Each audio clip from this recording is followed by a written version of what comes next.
Evening and welcome to the Thursday, November 3rd, 2022 Policy and Services Committee. Can the clerk call the roll? Chair Stone. Here. Councilmember Cormack. Here. Councilmember Tanaka. For the record, 2 present. Great, thank you. Let's move on to oral communications.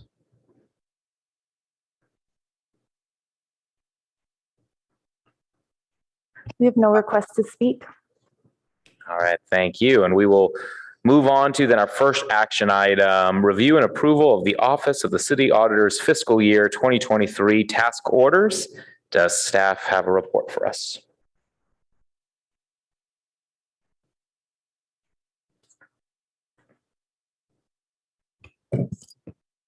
Ms. McCoy, I believe that's yours. There, I was told that the PowerPoint that I provided will be presented. Screen share. Here we go. Just need to verbalize it and it becomes so, thanks to the city clerk. Okay, thank you. We can advance to the next slide, please.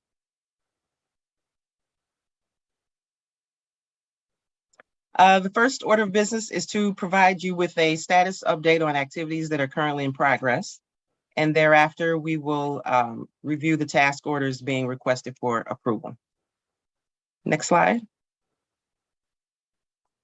The following 5 audits are in progress in various stages. The utility work order process and controls audit has been fully completed and a report has been drafted and is prepared for presentation. The electronic payments process and controls audit, we had a wrap-up meeting with management and we have made some subsequent document requests. Those have been coming into us and we're in the process of reflecting those within the final report. So that should be, I would expect to be wrapped up in the next couple of weeks. The remote and flexible work study audit was completed and we have some outstanding questions in terms of bringing that to completion. A draft report has been prepared, so we just need to finalize it at this point. The cybersecurity assessment has also been conducted. This included a 2-pronged approach, including penetration testing, as well as cybersecurity controls maturity assessment. That report was provided to management a couple of weeks ago, and we do have a meeting on next Tuesday to go over the final results, at which time the final report can be drafted as well. Wastewater treatment plan agreement audit. We did have a closing meeting with management. We reviewed the observations that are going to be reported, and we're in the process of drafting a final report. Are there any questions on these items? We'll hold off questions until the end of your report so you can keep going. Thank you. Okay, next slide. This is a list of new task orders as well as 1 correction. The first task order, number 3, it pertains to the management and oversight of the external audit services provider. The next task order pertains to the management and oversight of the whistleblower hotline and various other types of reports that would be related to that. The third task order, number 6, pertains to the preparation that is necessary for a peer review, which should be commencing next year. Task order 4.08 is the task order in which there was a reference to a year, and I believe it was typed as 2022 and should have been 2023. And so we are just wanting to make the correction on that particular task order.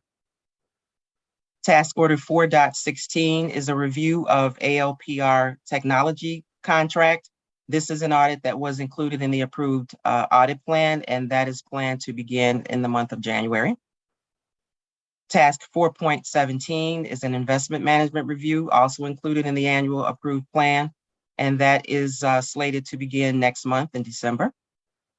And task 4.18 is a management request relative to the janitorial contract, and we are prepared to begin that review next month as well.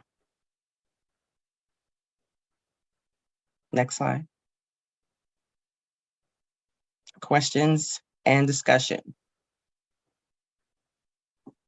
Wonderful. Thank you, Ms. McCoy. Great first presentation. Well, it's nice to have you on the team. First, we'll go to any public comments if there are any on this item.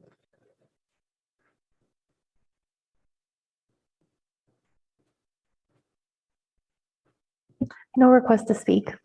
All right, thank you. Then we'll return to my colleagues for any questions or comments. Councilman McCormack. Thank you, Chair Stone. Good evening, Ms. McCoy. It's nice to have you here. I just have a few brief comments on your report.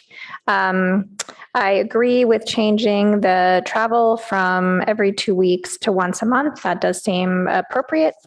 Thank you for catching that we had an incorrect date. I'm glad to see that you'll be reviewing the automated license plate reader, and I agree with the two tasks that are described there. I appreciate the suggestion by city management that we audit our janitorial service providers. That's been an area of recent concern. So I think it's appropriate to use our auditor in that way. And then I had one more here. I was a little confused at the end when you were going through, just one more thing on the janitorial. I do appreciate coming and visiting some of the buildings and speaking with the janitors. I think that's, I was glad to see that included. Finally, just on packet page 33, which would be phase 2 activities, I'm confused about those 3 being marked as seeking approval. We have already approved those task orders, so I'm not sure if seeking approval means it's going through the city manager process or if it means that eventually we'll come to policy and services. Perhaps I just don't understand that column. I expect it to be coming to policy and services. Okay, so maybe we just need to change that. So not yet approved or whatever, something like that, because you're not seeking our approval this evening. We don't have those audits, correct? Correct. Those are audits to be executed. All right, thank you so much. Mhm. Councilmember Tanaka. I'll be brief. I think the one thing that I would like to encourage is definitely try to do as much as you can remotely as possible. Transportation, especially flying, is a huge amount of carbon. So the more you can do remotely and over Zoom, the better. So, and that'll also probably give you more time to do other things as well. So thank you. Point taken. Thank you. Just kind of following up on Councilmember. But one, I agree with all of Councilmember Cormack's comments and feedback, especially on the janitorial services. Quick follow up on Councilmember Tanaka's points. And so I guess I was a little confused. Will there be, so it seems like there's going to be multiple trips to Palo Alto for on-site field work over the course of the next year until June 30th, when most of these audits are complete? There is the possibility. We certainly could have on-site presence for the opening or the closing or somewhere, in the middle in the duration. So it's possible for us to reduce those amounts, but that would be the most conservative is what has been presented to you. Oh, this is the more conservative estimate? Yes, meaning that at a minimum, we would make ourselves available if necessary. So we would not go beyond what you are seeing there, but we also would not necessarily have to be there in person. Okay. Yeah, that's good to know. Yeah, I'd like to see us encourage Zoom and remote telecommuting as much as possible. I was kind of struck by the field work for the city hotline audit being estimated at 28,400 with 10 round trip flights and 40 nights of hotel accommodations. That seemed a bit excessive. That is specifically related to the reference to post-COVID biweekly meetings, wherein we would reduce those to once per month. Oh, so there would be an on-site visit once a month? That I could have an on-site visit, yes, once a month. Okay, yeah. The travel was only added because of the reference that we referred to related to the contract. Understood. Okay, thanks for that clarification. Yeah, I agree with Councilmember Cormack. Even though we would love to have you in Palo, would be desired. These work orders were supposed to begin back in like June 1st or July 1st. Are you, and of course, we're 4 or 5 months after, are you confident that we'll still be able to meet the June 30th deadline for most of these on that shortened timeline? Yes, I am. Great. And regarding the primary audit objectives for the janitorial contract compliance review, what's the difference between audit objective 1 and 2? They looked similar to me.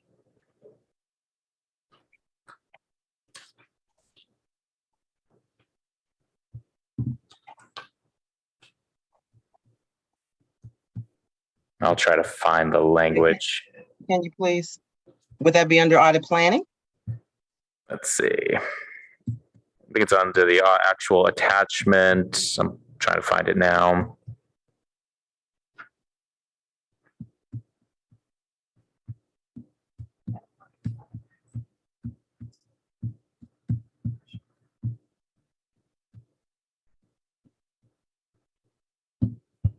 If I may, I think it's on packet page 6, 4.18 ad hoc request. It says determine whether the city requires its janitorial service providers to meet the responsible employment standards. And secondly, determine whether the city's janitorial service providers comply with the contract terms. So it did seem like two different things to me. One would be whether or not our contract requires, the first would be whether or not our contract requires that. And the second would be whether or not they're complying. Well, I agreed with that one. I'm referring to attachment 1A, description of scope of services, packet page 29. It says the preliminary audit objective is to 1, determine whether the city requires its janitorial service providers to meet the responsible employment standards and monitors the provider's compliance with contract terms to ensure that the city receives effective and reliable janitorial services. And then 2 seems similar to me, determine whether the city's janitorial service providers comply with the contract terms in order to provide professional janitorial services to the city. I think we just read the same things in different places. It still seems different to me, but maybe Ms. McCoy could help us out. And so I'm not seeing the information in the reference that you're reading it, but if you can restate point number 1. The second point is absolutely related to compliance with contract terms. Right. And so then for 1, the second part of 1 says, and monitors the provider's compliance with contract terms to ensure that the city receives effective and reliable janitorial services. That would be more focused on what is happening internally to ensure that compliance on an ongoing basis. Okay. Sounds good. Thank you. You're welcome. Those are all my questions and comments. Anyone else? No? Great. So staff is just looking for then a motion to approve the audit plan. Yes. Is the chair looking for motions? Yep. All righty. I move that we recommend that the city council approve the following task orders 1 through 7 as listed on packet page 3. I'll second. Any And I do discussion? not need to speak to my motion. Great. Me either. Discussion. All right. Can the clerk call the vote?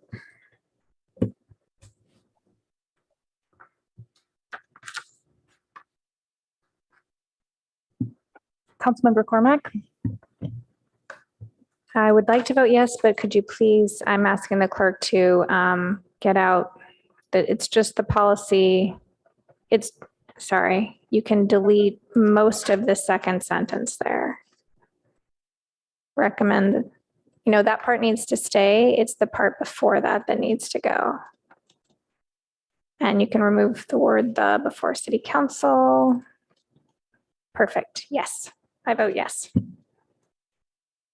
Chair Stone, Yes. Councilmember Tanaka, Yes. motion passes. Great. Thank you. We will move on then to item 2. Thank you, Ms. McCoy. Appreciate it. Well, thank you. We'll see you next time. And we'll move on to item number 2, review proposed reorganization of city council procedures and protocols, handbook, and direction to staff on next steps. Ms. Gaines, take it away. Thank you. Good evening, Chair Stone and members of the Policy and Services Committee. Chantel Cotton Gaines, Deputy City Manager. The item before you this evening is the reorganization outline of your City Council Procedures and Protocols Handbook. I'll refer to it as handbook just for ease of saying throughout this presentation. Just as a quick background, the City Council last year voted to have staff work with the contractor to reorganize your handbook. And so this is the first step of that process. So the item we have broken apart into 2 steps, and we're proposing that the first step is just this reorganizing of the existing handbook text as shown with this table of contents today. And the second step being editing the actual text with modifications to existing language and possible new ideas in that regard. So today, staff is requesting that the committee focus on this table of contents, particularly let us know, have we put things in a logical order that makes sense to the committee? It would be great to leave committee today with an agreement on a revised table of contents. We will then use that information and come up with the next draft. So I'll go into that in a moment. But regarding the modifications and new ideas, as step 2, we would request that the committee let us know what sections you would like us to prepare language amendments on in preparation for your next discussion of this item. So that brings me to the timeline itself. Today, we're discussing the 2 items previously mentioned, this table of contents, as well as the ideas for modifications of text. And then after this meeting, staff will prepare a draft reorganized handbook itself for your review in December. And we will also bring back draft language within reason of what we can accomplish this month, of course, for the committee review at your December 13th committee meeting. Upon recommendation by this committee on December 13th, staff will take that draft with your recommendations for council consideration to your December 19th full city council meeting. With that, we'll also take that a list, which was a supplemental to your report today of all the ideas that have come from city council members in case there's one that the full city council wanted to further discuss that didn't directly come out of this committee. Onto the document that is before you today. We're going to start on packet page 39, and this goes through packet page 44. If it's okay with the chair, I'm going to go through the top line sections of this document. I pontificated a few different ways that we could do this, and the easiest is to just look at the document together. So I thank you in advance for your graces as we go through this. Of note, we've created these overarching section names. So these are relatively new, but it's a summation of the information that's within our reorganized section. So with that, I am going to go ahead and start on that packet page 39 and just walk us through this document. Give me 1 second.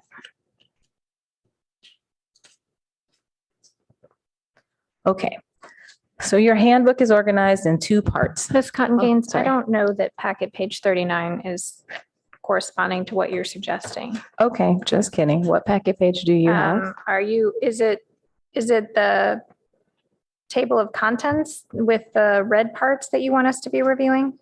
Yes, so this is That's- called attachment A. I think that's packet page 8 for me. I don't know what my colleagues have. Oh, that's 39 for me. Oh, I have the old one. the amended agenda. But yes, Oh, all right, Councilmember, that's fine. I know where you are. that's the one. So thank you, Councilmember Cormac. If you have the previous printed copy, it's the page that says attachment A. And it starts as City Council Procedures and Protocols Handbook Draft Table of Contents. Thank you for that clarification. So the handbook has 2 sections. The first part are City Council Procedures, and part 2 is City Council Protocols. And in the existing document draft, there is a lot of bleed over between the 2 sections. And so we tried to match those up as appropriate. So section 1 in the procedures is City Council organization and structure. This is focused on the overall organization of the City Council, how mayor is chosen, information about standing committees. It's been pointed out that only your committee is listed in the handbook. So that's obviously an omission of your other standing committees as City Council. as an example. Going into section 2, general procedures for city council meetings. This relates to supporting documentation for your meetings when agendas are posted, late correspondence, the mayor and vice mayor working with staff to set agendas, et cetera. Also required attendance, and to section 3, this is at the top of the next page. City council meeting order of agenda. We did our best here to match the protocol, the handbook, to be what your actual agendas are. And pieces that were linked to a certain type of agenda item, we also have those as sub-bullet points. So the best example is in section 3.7 here on the consent agenda, things that directly relate to the consent agenda of a no vote, removing items from consent agenda, as well as public comment on consent. So just putting it in a logical order where if someone were looking for information on the consent agenda, you'd find it all in one place, as an example. Going to section 4, procedures at city council meetings. This has the motion procedures as well as voting and debate, public hearings, and the quasi judicial processes. Section 5, how the city council engages with the public on agenda topics. The information about public engagement at the city council meetings was really in a lot of different sections. This makes it where the public and the city council would have one place to look and know how the public can engage in your different meetings, the amount of time they have, how they can combine time, et cetera. And also different ways that they can access the meeting. Section 6 and section 7 are both new sections that are pulling information from the protocols part of your document and putting it in procedures because they are procedural in nature. Section 6 is city council questions on agenda related items. So how to submit those questions, as well as emails, et cetera. Section 7, procedures and protocols, review and enforcement. This is about this handbook itself.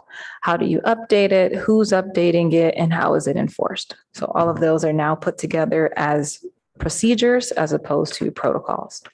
So going to part 2 of the document, this is at the top of the following page. For most, it's packet page 42. Not for everybody. Okay. So within the protocols and conduct section, section 1 is city council conduct. This includes thinking about it being a positive workplace environment, complying with law, your core responsibilities, member conduct, advocacy, city council conduct in relation to city staff and the use of staff time. Going to section 2 at the top of the following page, city council conduct related to boards and commissions. And all of those within that section are exactly the same as status quo, just pulled out as its own section. Section 3, staff conduct in relation to the city council. This was a little buried in the previous version. Since this is focused to staff, we thought it should be in its own section. Section 4, city council and boards and commissions, policy for travel and miscellaneous expense reimbursements. This is that same existing section. Of note, some have argued maybe this can live in a city policy separate from your overall handbook, but that can be a discussion point as well. But it is reflected here as its own section. And lastly, section 5, confidentiality, conflicts of interest, gifts and favors. This pulls all of those topics and puts them as one section. So with that, just as a reminder, our goal today is to get consensus on this table of contents. We will take that information and bring you a draft for your December meeting. And also any sections you would like to see draft text on, also will be good to identify those today so we can draft that text for your December 13th meeting as well and going to city council on the 19th. And with that, I have our city attorney, our city manager, and our city clerk, all who have their hands involved in this lovely process that are here to help with questions. Thank you. Thank you, Ms. Khan-Gaines. Let's turn it over to the public for any public comment on this item. No request to speak. Great, thank you. Turn to colleagues. Councilman McCormack. How do we want to do time this evening? Let's try to do one round each, 10 minutes. Oh, 10 minutes. Great. Okay. Thank you so much, Ms. Cotton Gaines. This is a bit of an ungainly effort. Confess to being concerned about the timeline. If tonight what we're doing is approving a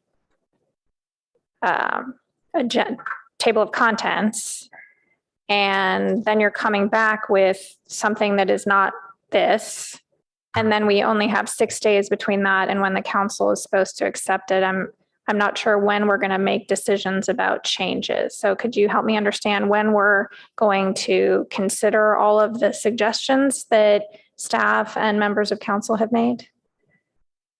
Yes, and I'm looking to my colleagues at the table to correct me if I misspeak. So the thought is today is the table of contents, as well as letting us know some of the sections that you would like to see proposed text changes on, and we will make draft language to come to your December 13th meeting as well. So it's really more of a crunch on staff between now and the 13th than it is on you between the 13th and the 19th. Okay, so we will have motions then tonight about which of the many suggestions we want you to create language for, and that will come back to us. That is the intention. Okay. Yeah. All right, so then we should cover the table of contents as well as the context. I'm sorry. We'll see if there's any different thoughts on the matter.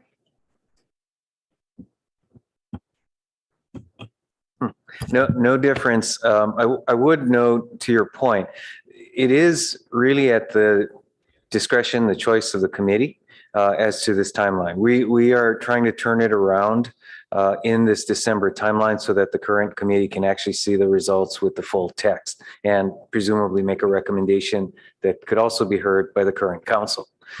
So that's what's reflected before you. If you feel that that's unreasonable for any reason, then we could extend that. I would very much like our council to make the effort to have this done before 3 new people arrive, and then it takes them some time to get oriented and figure out what might or might not be changed. So I'm willing to move forward with the work. Okay. All right, let me just go in the order that I have here. First of all, we had extensive discussion last night at the UAC about I'm not going to get AB, whatever the number is, about the telephonic participation next year. So presumably that will all replace what we have in here. Long discussion about when there's just cause and when there's an emergency, and how will so hybrid participation is not addressed in this at all. And we have, anyway, so staff just needs to look at this and look at what the law is and come back with whatever those changes are. Okay. All right, let me go through these in order. I appreciate the effort to fix the difference between procedures and protocols. It was always hard for me to read this because it felt like it jumped around. And I dearly hope that whoever's writing this, it sounds like one person writing it and not some people, multiple people. And that'll come in just a general comment. I think there are a lot of things that are worded very abruptly. Don't do this, that kind of thing. And I think there's a way to phrase that I think would be less sort of accusatory. So hopefully that's been done. Okay, so telephonic attendance, I already talked about that, 2.3B. I actually would not like to see 3.10 removed. I would much rather see us actually do that. I do know that other councils, I think our school board here in the city actually do have a process whereby when people attend other meetings, there is a structured way to provide information. And I think that's frankly lacking. So that's something that I would like us to add. Packet page, so I won't give you the page numbers because that doesn't help. 5.2.D, public comment after a council motion. Do we allow that? I'm not sure we have that. I think that's an existing section that says it's not allowed. Okay. All right, great. All right, that's fine. Section 6, just in general, it was actually confusing when I went back and read this. It sounds like we're allowed to send in questions on a whole variety of things, but I was under the impression we're really only supposed to send in written questions on consent. It's not very tidy in those sections. Yeah, so here's section 7.2, for example, don't politicize procedural issues. I think we could write that in a way that is less accusatory. Now I'm on part 2 of the protocols, 1.7D. And I'm going to come back to this in a moment, but I think we have an opportunity to strengthen our descriptions of how council members should interact with staff. And I say this in light of the, disturbing report about one of the Valley Water directors and how some of those findings have been substantiated in terms of how he treated staff. So I'm going to come back to that at the end. I'm going to keep going through this, but I think we have an opportunity. Based on my reading, it looks like the strict reading of abusive is a very high standard, and yet there were multiple instances of behavior that was rude, counterproductive, and unprofessional. There was profanity. So I feel like we need to, take this opportunity to really improve what we have. Actually, while I'm on that, I'll just stay with it. I think what is missing in a lot of these places, and I know we say things are self-enforcing, but it's not actually clear what that means. So, for example, reading the Valley Water report, you can see that the CEO had communications with the board member. Is it the responsibility of the city manager here to, suggest when something has gone wrong? Is it the responsibility of council members, to speak to each other privately?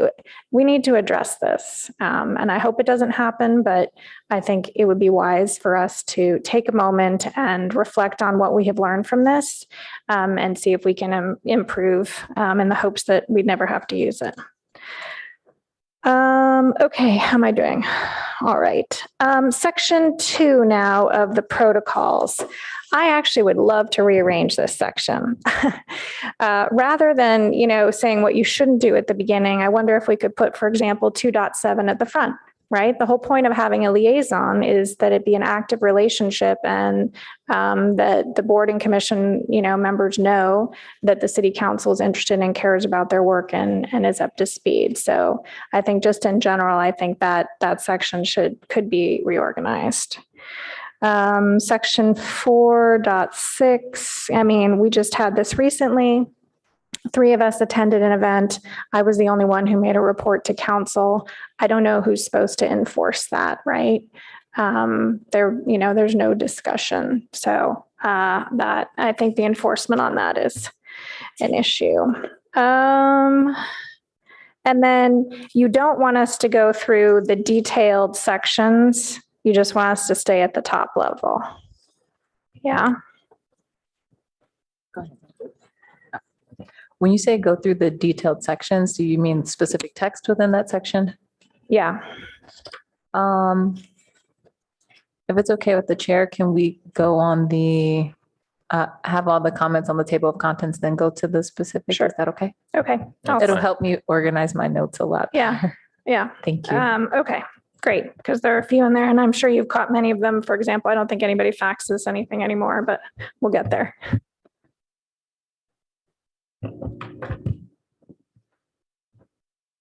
Councilmember Tanaka? Well, maybe you could go first. Okay. Actually just tried to fax something last week. I did. It did not work. So, and no one knew how to do it. Let's see.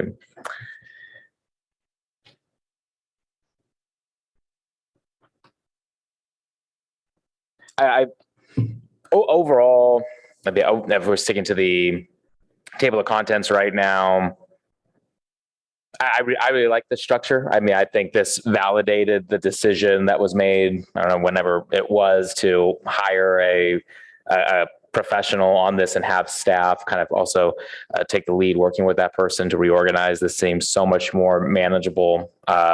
Really appreciated of the work that went through it. When do you want us to address then in this conversation, attachment B, the recommendation or the requests, questions, whatever it may be, recommendations from city manager, city attorney, and city clerk. Thank you, Mr. Chair. Whenever you're ready, we just wanted to make sure we can get all the notes if there were any more on the table of contents. But if you're ready to jump to that part, we're moving with you. Okay, I'll address a few of those. Well, I guess, sorry, going back to attachment A then real quick, one thought. I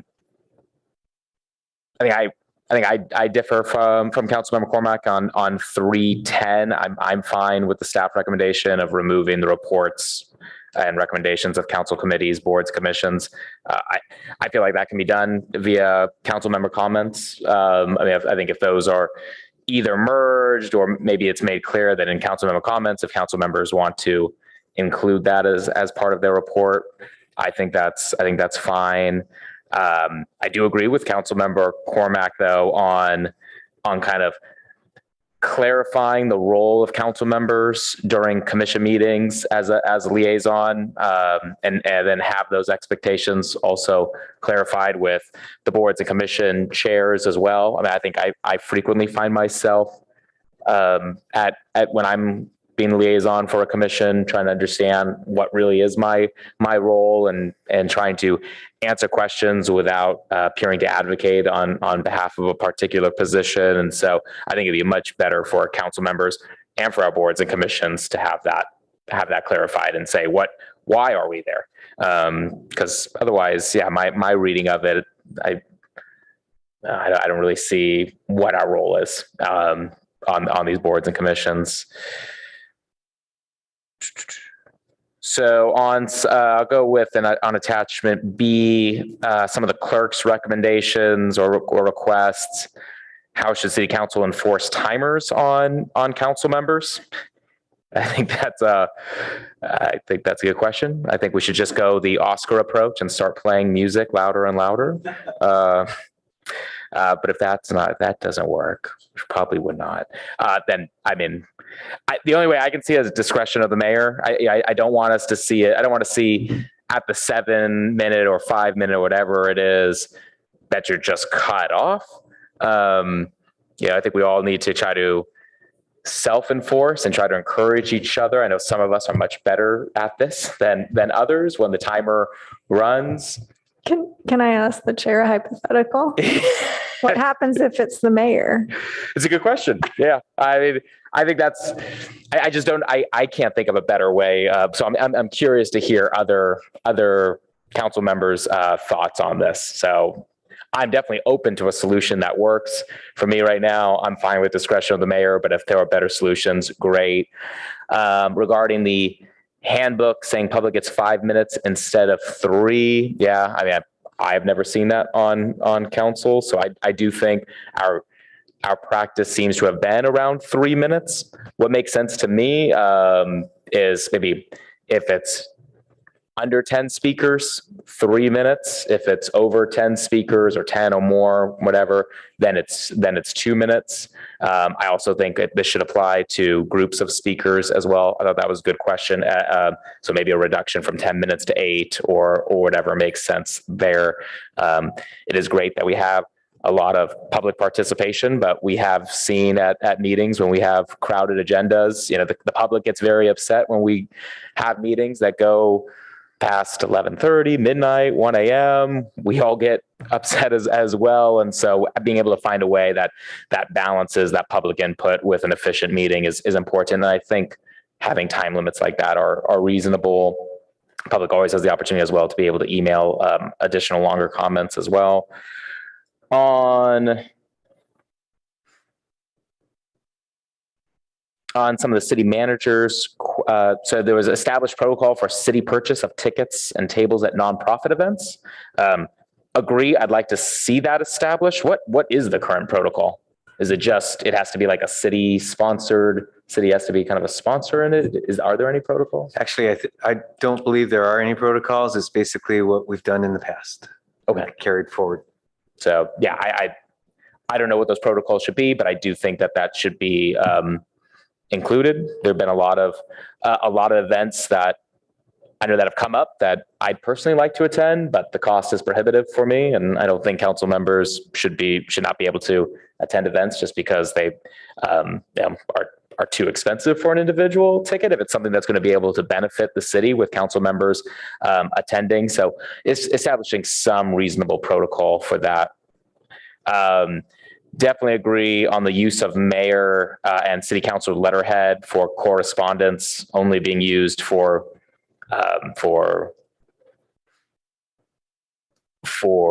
authorized, but I had kind of a question there. So regarding the mayor's use of letterhead, council member, so if a council member is recommending, I guess it's like for mayoral discretion or prior council approved items. What's mayoral discretion?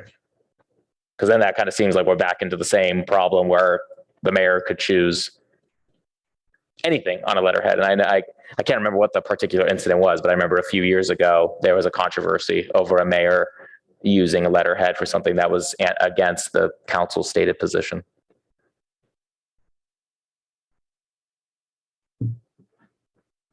We would recommend striking that phrase. Okay, the mayoral discretion? Yes. Okay, good. I'm more comfortable with that. So thank Based you. on that feedback, well put. Perfect, thank you. And then, I guess, so for the city attorney, the telephonic attendance, is the recommendation just that it then reflects changing state law? Was there any Right, like and I actual think council- policy? Yes, council has also clarified its policy, and that has never been formally incorporated into these rules. So I believe your current direction to yourselves is that a council member may participate remotely 5 times per year. And then the state law will tell council members what procedures they have to use to do that. Okay, Right. So under limited number of times, under limited circumstances, you can use streamlined procedures and not list your address and open your location to the public. Otherwise, you will need to do that. great. So just making it consistent with new state law and recently passed council policy on that. Correct. That works for me. And then on the mayor's holiday party, I thought that was an interesting question. How is the mayor's holiday party currently funded? Is that just out of the council discretionary budget or? Good evening, council members. What we've been able to find is there seems to be a past practice of a very small dollar amount allocated to the mayor's holiday party. It's not anywhere in writing. We just find records of it. So we would like to formalize that so there's no question in the future. Right. Yeah, I think that should be formalized in some way. I mean, was there I wasn't sure if I was kind of like reading this in the report. Was there like a recommendation that we would not do it and require the mayor to kind of pay out of pocket, or they was just finding a way to formalize the city paying for it? So last year was my very first year here, and just because I couldn't find a record of it being a budgeted fund, it was very challenging for me to allocate resources toward that, since it is a closed event, but all council members and staff members are in attendance. So it was just a way to put it in writing to make sure. And it was it's only a portion of the event, and then the mayor does supplement with their own personal funds. That is correct, how it has been in the past. Sounds good. Thank you. Yeah, formalizing that sounds good to me. And those are my comments for now. Thank you, Councilmember Tanaka. Thank you for putting this together. So let me run through my comments. I saw the part about responding to councilmember questions. And I think the one thing that's missing here that I think we should add is when we respond. And I think having some sort of response within a week is reasonable. Hopefully sooner, but a week would probably be better than just open-ended, because sometimes questions are submitted and they're never answered. So I think that would be good to have some sort of expectation of response time. The other thing I think would be good is I think we want to encourage more people to be able to participate remotely. And I think one part that would really help is for us to allow people who are remote, like members of the public who are remote, to enable their video. I think that would help a lot. And perhaps I've talked to a few people who call in and sometimes feel compelled to come in because they can't. We can't really see them. So I think if we enable people's video for call-in, I think that would be really good. In terms of the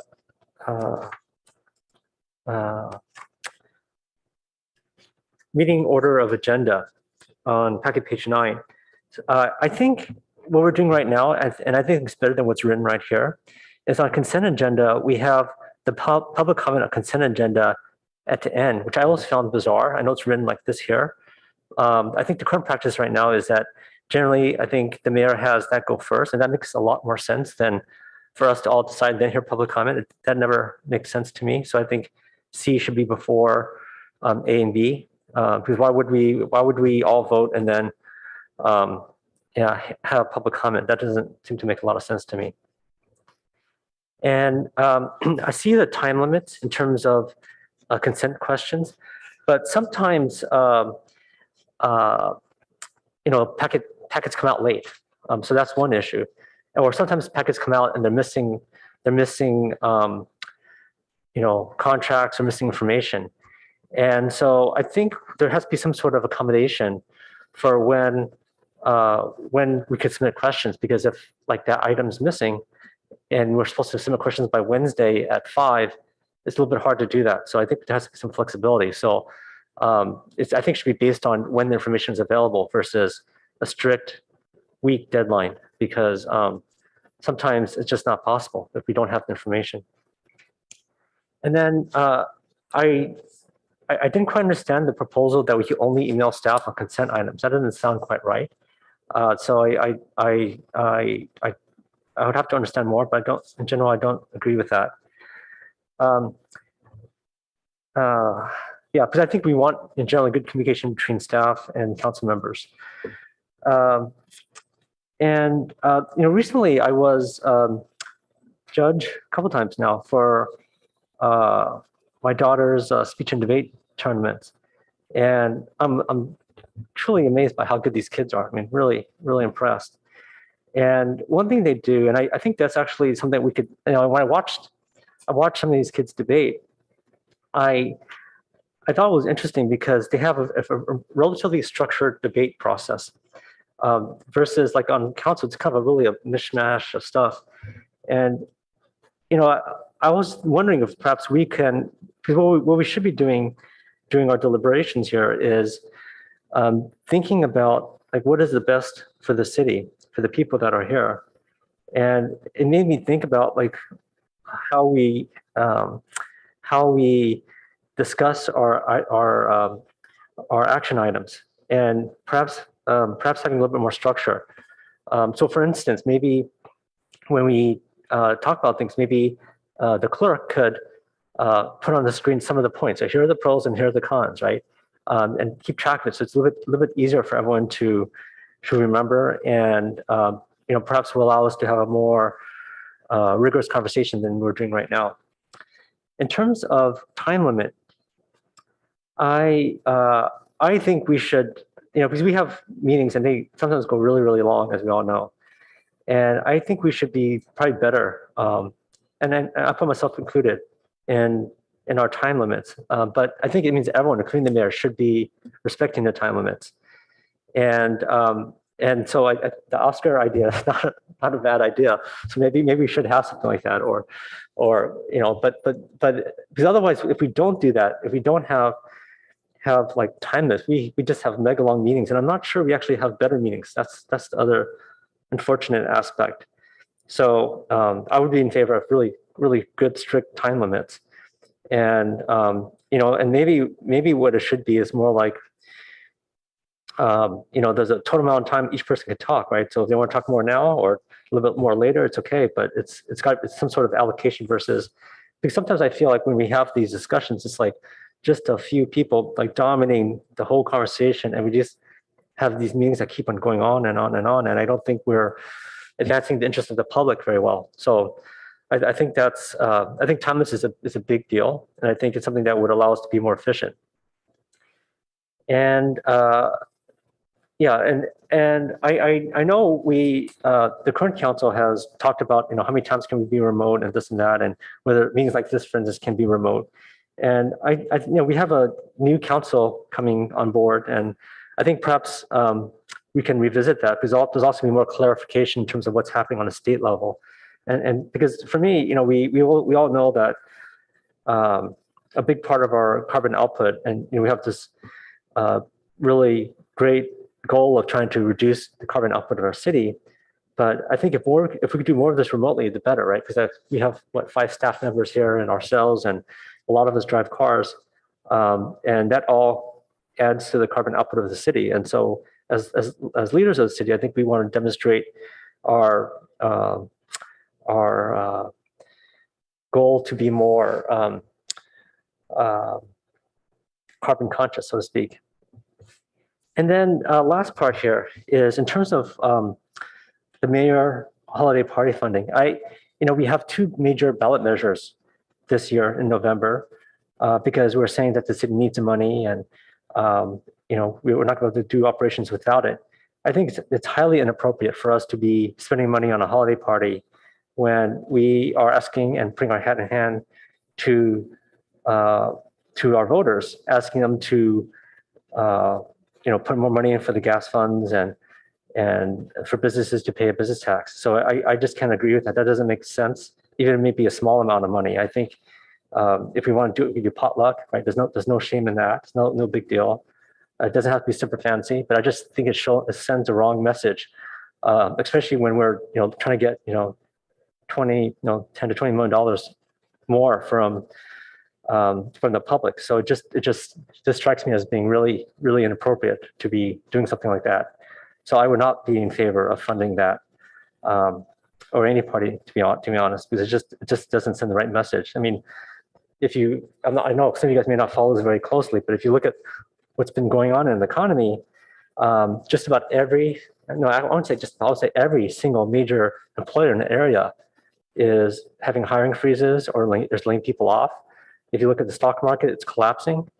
There are people who have lost their jobs, and for us to be doing like a holiday and funding that just seems crazy. We need to be conscientious about how the people in our community have been weathering this. We're in my mind, we're basically in a recession right now. Even the mighty companies around us like Google, Facebook, even Apple. I saw Apple these days has now a hiring freeze.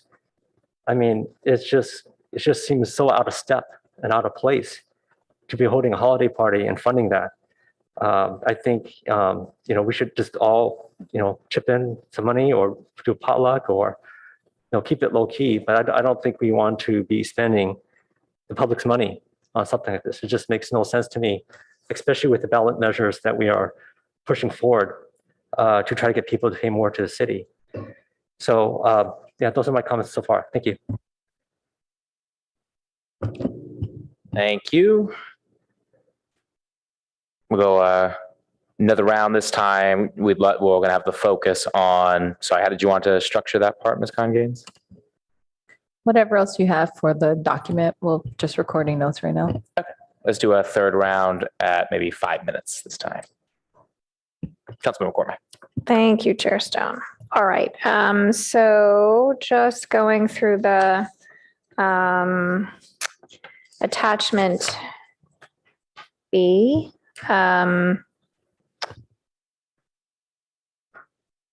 Maybe we could have a little ding with the 5-minute timer, just something to get people's attention. Perhaps the mayor and the vice mayor can check each other, but it does need to be addressed. And I think where we get off is not in the rounds, it's in the making of the motions where there is no timer. That's when we just seem to take a great deal of time. Public 3 minutes, maybe we say up to 3 minutes. That might be one way to get around the fact that sometimes it's 2 minutes. Group speakers, I think, has been addressed. Public comment. city council funds. Yeah, we do need to have a process for this that is not just, the mayor gets to decide. I think that's more than ceremonial, which is what the mayor is supposed to be. With respect to the mayor's holiday party, I think, unfortunately, often it's I've only been, I guess, once it was canceled, once it was scheduled so late that I know that many people were unable to attend. Once we had a COVID surge. So it's hard for me to know that there's really been much of a pattern. But what I would say is I think this is really not about the mayor or the council members.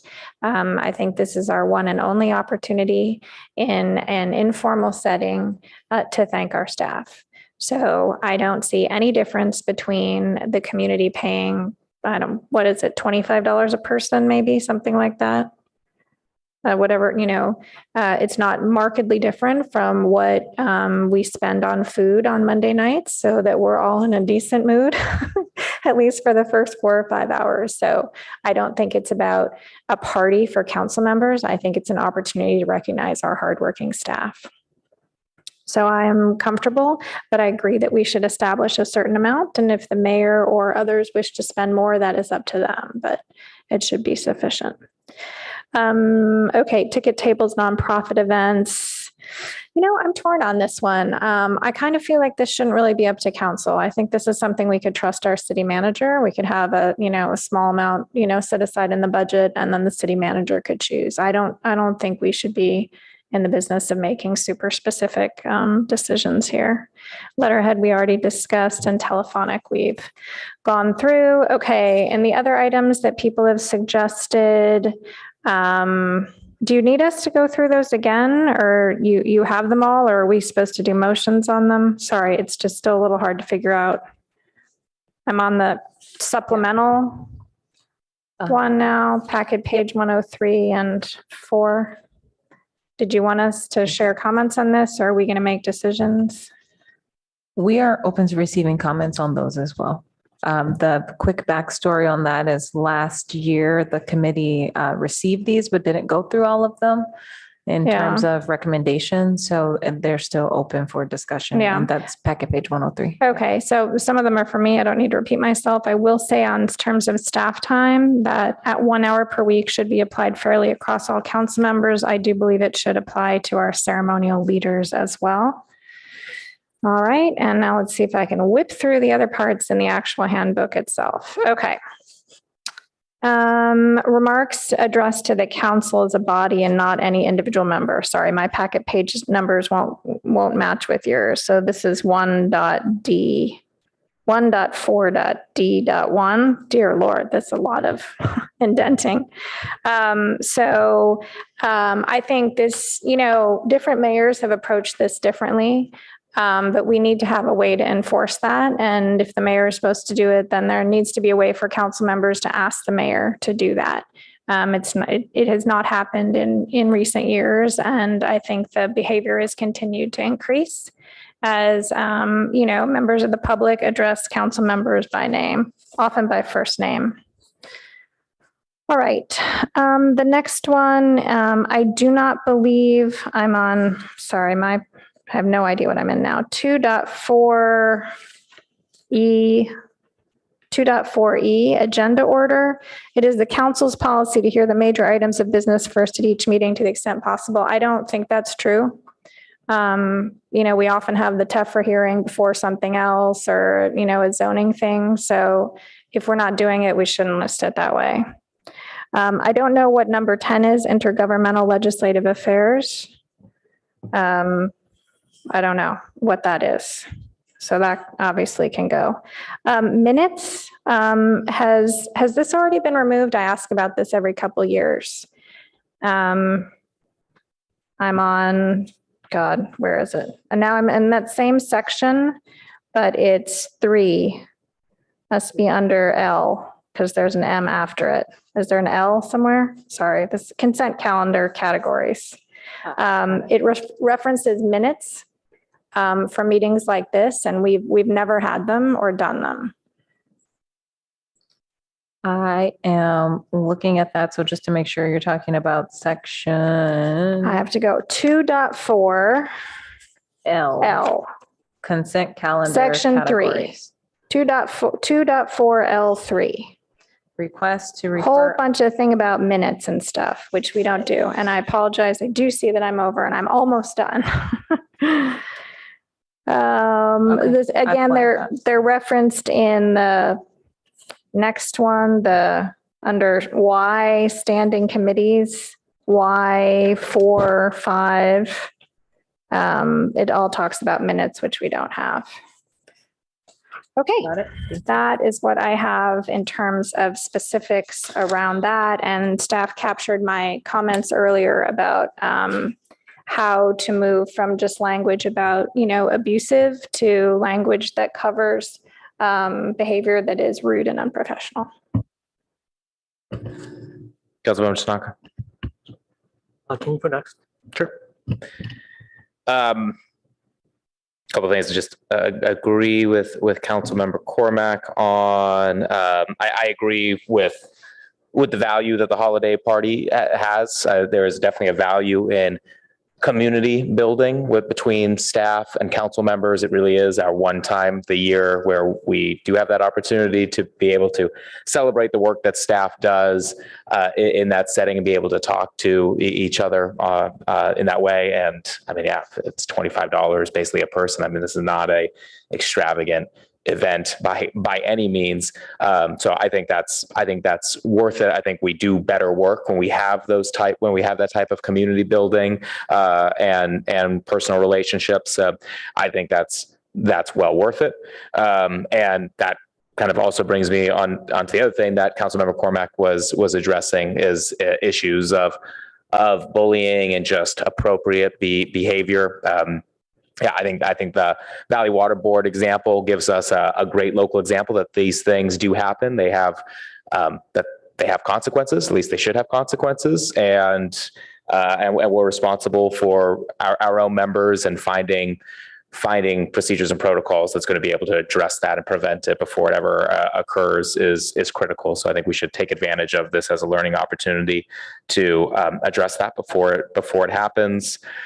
Agreed. I don't know what's the best way to go about addressing that. I do worry about individual council members maybe not feeling comfortable stepping in or not being aware of bullying happening from behind the scenes. And so maybe it is a city manager issue to address, but open to a discussion on that.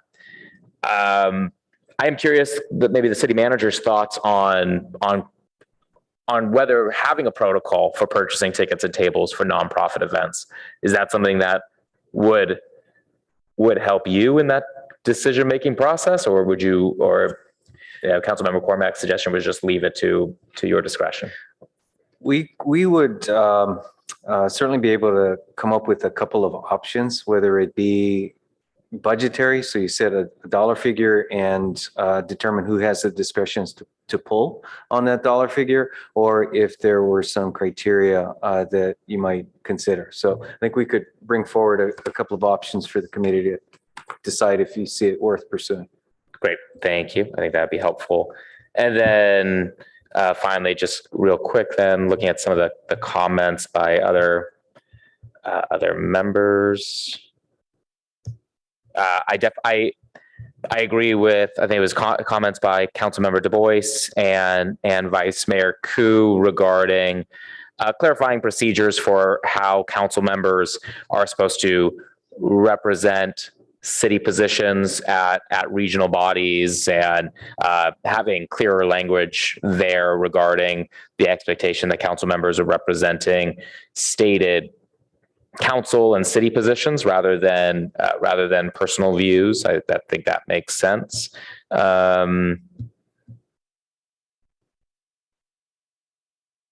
Say, I think I had one other here.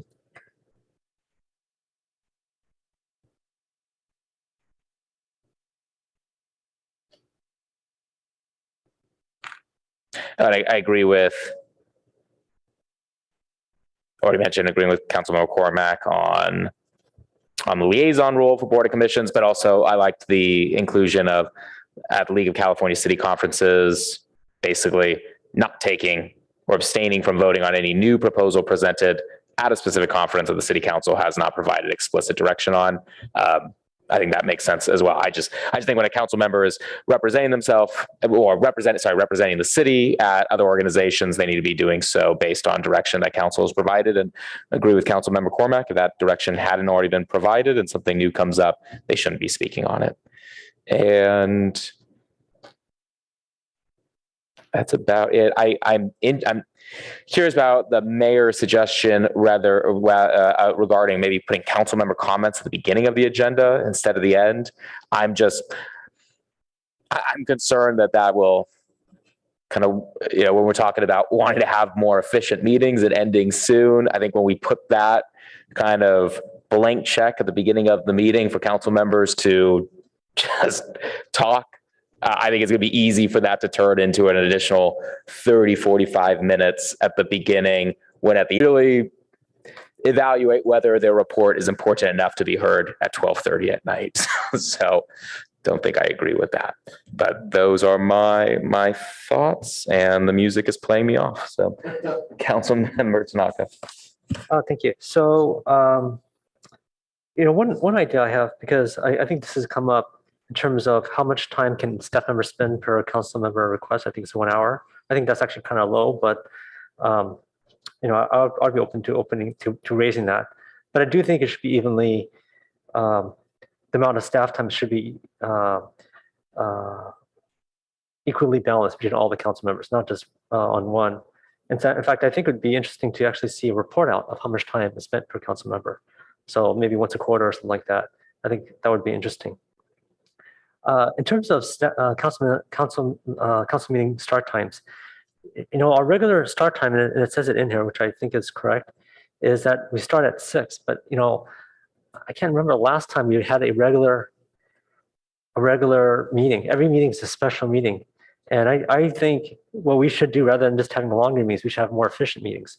And so I think we should start at 6, because if you think about it from the members of the public, a lot of them have kids in school and they have different things at work. I think to respect the public's time and to have more public inclusion, I think starting at 6 and trying to stick to it and just being more efficient in our meetings, I think would be better. In regards to the mayor's holiday party, if it's really about the staff holiday party or staff appreciation holiday party, maybe we should call it that then. And then in regards to, I saw the listing of participating remotely on packet page 24. And I know there's all these kind of rules here, which maybe, I don't know if staff can tell me, is this currently what is required by the state? Or is this our particular rules? Let me find where you're looking at. If you're looking at the current rules, they are essentially a restatement of the Brown Act. So Okay. there have been some minor changes. Of course, there was a significant change during COVID, which will expire, and the new state law on that now is quite a bit narrower. It's Okay. 2 times per year under narrow circumstances. Because I think the thing is, like, we have this, one of the bullets here says the meeting agenda identifies location and is posted in that area and is accessible and visible 24 hours. It's like such a ridiculous rule. And I think a lot of people have mentioned that. And I know that there's some work and maybe some of it hasn't fully passed yet, but I think rather than having us just repeating and perhaps an old version of that rule, we should just say, go look at what the state says versus us having something that here that might be a little bit dated, because I think some of these things here just simply don't make sense, and it makes no sense for us to have it baked into our procedures. So. Right. So that is not a local rule. That's a state law. Oh, I know, but I'm Yes. saying rather than us repeating what they say, just say, go look at it. Because Yes. So I think it's here for user friendliness. I think we should just accent, because I think we should just say refer to, because I know that's something that's trying to being updated right now by the state. And It so was proposed, and because of advocates being concerned about transparency, it was a very, very, very narrow exception was passed. Yeah. So we can make it clear that it's a requirement of state law. okay, I think I council guess members my- might find it helpful to be able to look at the rules and see all the requirements there without having to go and look up the state law. Well, I mean, I guess my point is, we don't update this that often. At least, I can't remember the last time we've updated this, at least since I've been on council. And so just keep this thing kind of agile rather than copy language that may at some point get out of date. We should just point to it, to what the state says. And when we do, and we comply to whatever our state happens to say at that point in time, whether it's more restrictive or less restrictive of what's here. That's my point. Just because we don't update this thing very often. That's it. Thank you. Thank you. So does staff have enough to be able to move forward with, or do you need an actual motion from us tonight? Upon reflection of the amazing things being discussed, we think we'll work with what we have instead of a formal motion this evening and bring back a draft for your December meeting. Great. Amazing things being discussed. Good feedback. Thank you. We appreciate it. Yeah. All right, then. Let's move on to our third and final item, which is new council member orientation, discussion, and recommendations. I know we have a staff report.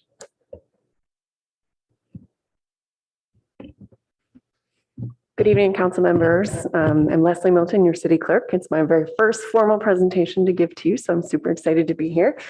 And super excited that it's only a few short days before the citizens of Palo Alto will be electing our new council members. So please make sure you encourage people to get out and vote. There's only a few days left. We will this year be electing 3 new council members who have never served as council members before. And it's probably a good time to kind of set a framework for how we would onboard those new council members. The requirements to be a council member is that you can be registered voter in the city of Palo Alto. There's no experience, there's no education, there's no requirements at all, but we understand that this is a very complex job that requires a lot of understanding, a lot of information, and we think it is in everyone's best interest to try to set some sort of framework to help onboard these new council members as effectively and as quickly as possible so they can make good policy decisions. So that's the goal of this program, and we are hoping to get some feedback from you as council members, because at one time you were new council members. So we would love to hear what would have made you be a little bit more effective when you very first started. So if you want to consider that. We've put together kind of a draft framework. Again, this is just to note, it is a framework. It will not be appropriate for every election. Sometimes you will have elected officials or people that are elected that have served before, who have served on commissions or boards, and some that have not. So it needs to be fluid enough to be flexible for whoever is chosen by our citizens. So the draft program would include definitely the oath of office and the reorganization ceremony. There is a list of required filings, including conflicts of interest, ethics, harassment, and a list of things. Personnel paperwork that has to be done on behalf of the city. We want to be able to provide a digital resource directory for all of them that includes a lot of the policies and procedures of the city, things like the comprehensive plan, the city budget, and a lot of digital resource. They would be digital, it would not be printed, because there would be a lot of materials that they can refer back to as they're learning. But one of the largest things that we are hoping to do is to propose a 1 or a 2-day workshop orientation that would cover a variety of topics that would kind of give a good framework to understand what's going to be coming forward for their decision making in the very near future. So included in the packet was 9 specific sections that had detailed bullet points under each section that we think for any onboarding council member that is new and doesn't have any previous historic knowledge, this would be a good basis of information. And depending on, availability, flexibility, and needs of those new elected officials, it would definitely be a 1 or 2-day workshop. Other cities have done up to 3 days, and they say that's just a little too much. We know you're going to be in the council chambers for a number of hours, and so there is a bit of learning on the job. So this item, we are just really hoping for some feedback from you, recommendations, what you think we've missed, what you think would have helped you be a little more successful as leading our community for the next 4 years. So. Great, thank you. And for your first report, wonderful. All right, let's turn it over to the public. If there's any public comment. We have one request to speak. All right, thank you.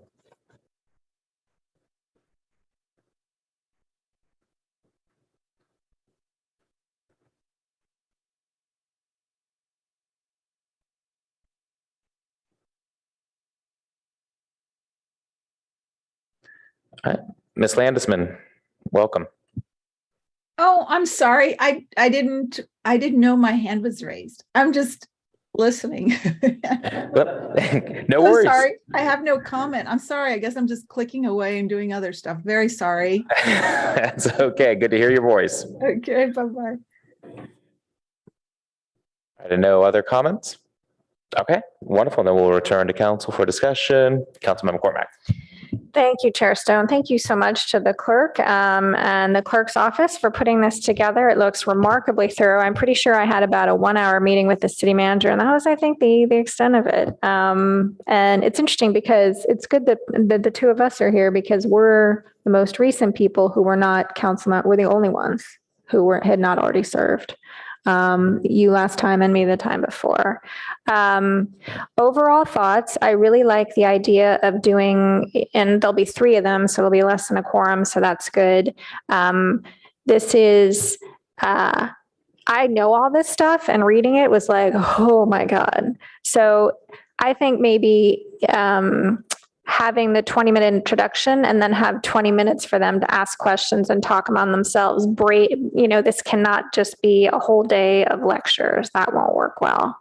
A few things that I think would make it more personal and potentially more helpful. For example, having the flow of a week. What day do the packets arrive? What day are the Wednesday consent things due? What time does the meeting start? When are the other meetings? Because there's definitely a rhythm to most of our weeks. I'm sure we all make different choices about when we prepare, but having the flow of a week there. And then I think maybe a section, and this might be interesting to you could survey council members, current and former, what are things you wished you'd known? What surprised you? How did you manage email?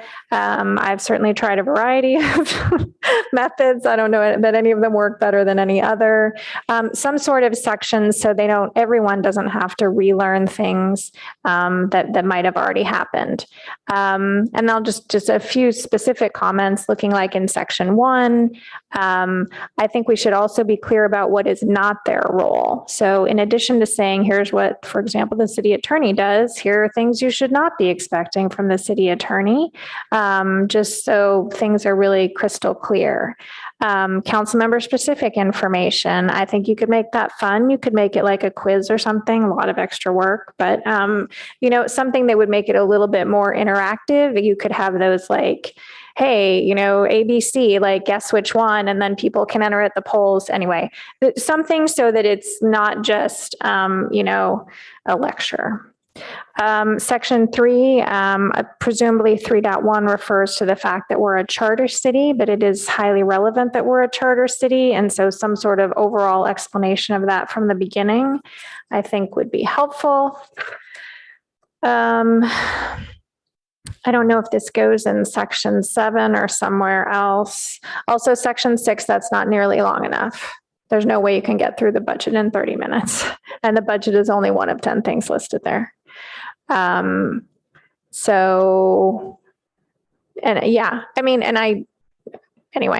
would trust our professional staff to structure section 6 in a way that might not just be, and our 9th topic is, et cetera, et cetera. There'd be a way to say again, I think a timeline would be helpful here. Sorry, I have so many suggestions, right? In year 1, what you're worried about is the operating budget. In years 1 to 5, you're worried about the capital budget. With pension and OPEB, you're worried about decades long. So just so people can orient themselves into what is the financial decisions you're going to be expected to make. So, okay. And then in section 7, I don't know if it's here or somewhere else, how to handle constituent inquiries, which we all get, right? What's the best way to do it? How should you set people's expectations? Yeah, I love the idea of there being an orientation like this. I think a day is probably plenty.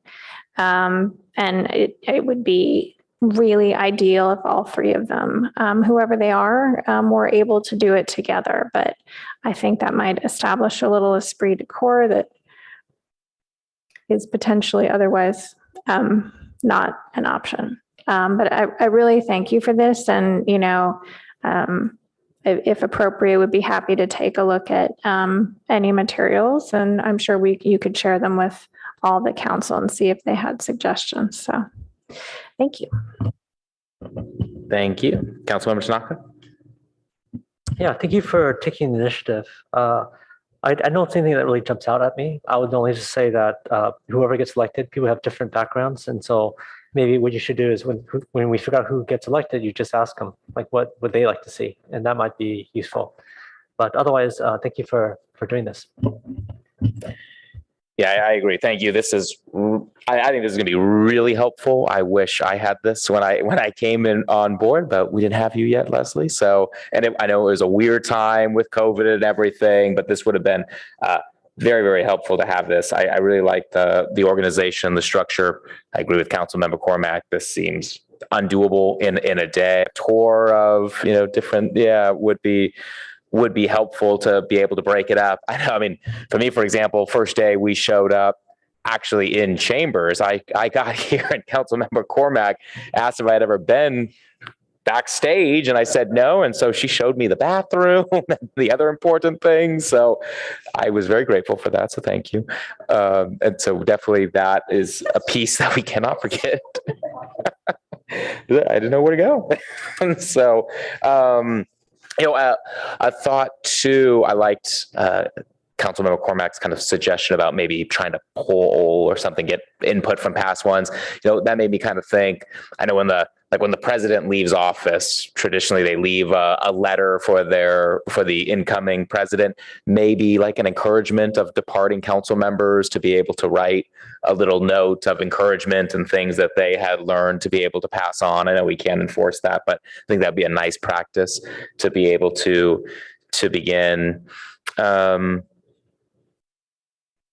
And I think just having as much as we can, ensuring that actual staff is a part of these meetings. I'm always amazed, since we really haven't been in person for long. I'm always kind of amazed when I go to different events or meetings. The first time I'm meeting a staff member face to face, oftentimes I'll see them on the screen, but never have that actual opportunity. So it'd be nice as much as we can to be able to get actual staff in the room with our incoming council members.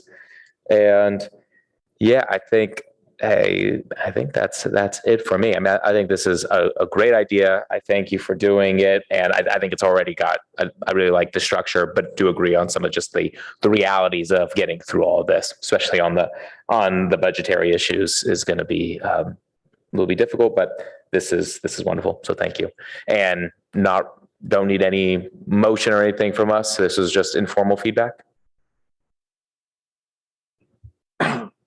Excuse me, wasn't quite ready to chime in there, but since everyone looked at me, I think our thought was that if it is a unanimous recommendation from the council, then forwarding it to the from the committee, forwarding it to the full council on consent might be a good way to have everyone's eyes on it. And again, since this doesn't really require council approval, the type of feedback we've gotten, and quite frankly, I think part of our agenda was exactly what was phrased previously. What do you wish you were told when you took office? And so having that opportunity from the other council members as well, but through a consent item, would be appreciated. Great. We'll entertain motions. I'd be happy to move that we recommend to the full council that the city clerk implement new council member orientation. Are you planning on doing this in December or January? We were planning on working with the council member elects to figure out what would work for their schedule. Ideally, it would be before they take office on January 9th. Okay, so I'll just leave the time frame to be determined. I'll second. Like to speak to your motion? Okay. I don't need to speak to my second. Once we get it on the board, any discussion?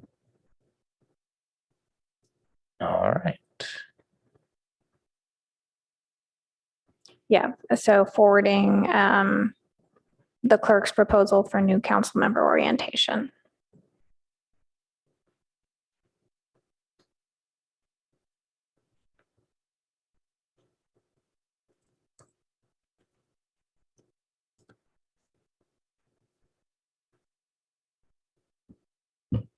Great, thank you. And with no further discussion, the clerk can call the vote. Councilmember Cormac, Yes. Councilmember Tanaka, Yes. Chair Stone, Yes. motion carries. Great, thank you. It's exciting. And now we'll move on to future meetings and agendas. Thank you, Mr. Chair. We have one meeting left this year, December 13th. We're packing in as many things as possible in that last meeting. Two that will for sure make it is the continuation of this handbook discussion, also a follow-up on the renter survey item, and we are seeing which other staff items will be ready, potentially a few audits. And I know Councilmember Cormac has a item she would love to see us make, so we just have to see where progress is on that as well. Thank you. And do we have an update on, I know there was polling on the timing. Do we have an update on what time that will start? Oh, yes. Thank you for that reminder. It looks like 6:30 could work for a start time for most of the committee and staff. Great. Thank you. Thank you. And with that, we are adjourned. Thank you, everyone. Have a good night.